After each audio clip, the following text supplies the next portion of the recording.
আসসালামু আলাইকুম। আমি মোহাম্মদ মোহসিনুর রহমান। আমি সিএফবিডি SDMC3/1222513 রোল নাম্বার আমার। আমি যে এখানে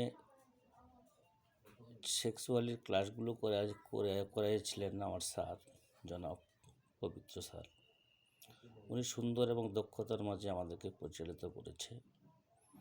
সঙ্গে চিকিৎসা বিজ্ঞানের ক্ষেত্রে চিকিৎসা ফাউন্ডেশন আমাদের যে প্রাথমিক দিকগুলো আরও আকর্ষণীয়ভাবে তুলে ধরার সহযোগিতা করেছেন। আমরা ধন্য মনে করছি নিজেকে। যাই হোক, ধন্যবাদ দিচ্ছি আমার প্রিয় স্যার পবিত্র স্যারকে, চিকিৎসা ফাউন্ডেশনকে। স্যার যেগুলো আলোচনা করেছেন তার মধ্যে যৌন সংক্রামিত রোগ STD একটি বিশদ আলোচনা করেছিলেন। যৌন সংক্রামিত রোগগুলো সেক্সুয়ালি ট্রান্সমিটেড ডিজিজগুলো STD, এটা এক ধরনের সংক্রামিত ও মূল যৌন সংস্পর্শের মাধ্যমে ছড়ায়। এই সংক্রামিত ভাইরাস ব্যাকটেরিয়া এবং পরজীবীর দ্বারা সৃষ্টি হতে পারে।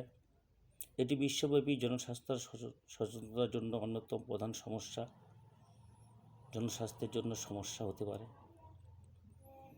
ঘনবসতি এলাকায় বসবাসের জন্য হতে পারে। বিশ্ব স্বাস্থ্য সংস্থা WHO-এর অনুযায়ী প্রতি বছর প্রায় 374 মিলিয়ন নতুন STD বা STI সংক্রমণের ঘটনা ঘটে। তাই চিকিৎসা ফাউন্ডেশনের জন্য এই নিবন্ধিত কোর্সগুলোকে আমাদেরকে অনেক উপকার করে।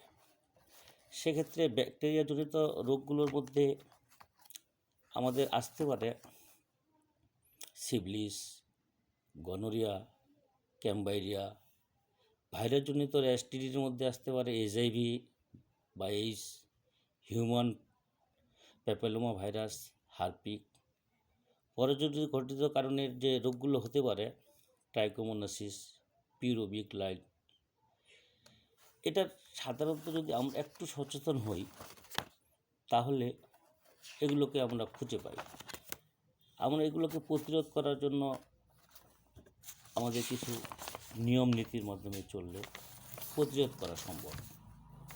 WHO-এর মতে STD প্রতিরোধের জন্য কিছু ব্যবস্থা গ্রহণ করা যেতে পারে, যেমন নিরাপদ যৌন সম্পর্ক, কন্ডোম ব্যবহার করা, একাধিক যৌন সঙ্গী এড়ানো, নিয়মিত স্বাস্থ্য পরীক্ষা।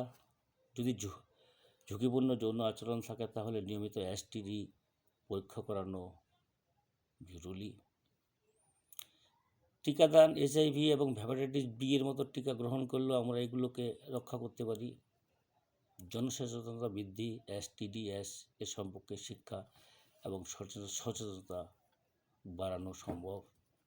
বাংলাদেশের ঘনবসতি এলাকায় যেগুলো থাকে, যেমন ঢাকা, চট্টগ্রাম বা যৌন প্রতিরোধ ব্যবস্থা পল্লীগুলোতে, সেগুলো যদি আমরা এগুলো প্রতিরোধ ব্যবস্থা গড়ে তুলে তাদেরকে লিফলেট মাধ্যমে সচেতনতা করতে পারি, তাহলে হয়তো আমরা অনেক উপকৃত হব। শুধু বাংলাদেশ নয়, পৃথিবীর বহির্বিশ্বের অনেক ঘনবসতি এলাকার দেশ এই রোগের প্রাদুর্ভাব আমরা খুঁজে পাই। ধন্যবাদ আমার প্রিয় স্যার, আমার চিকিৎসা ফাউন্ডেশন বাংলাদেশকে। আসসালামু আলাইকুম।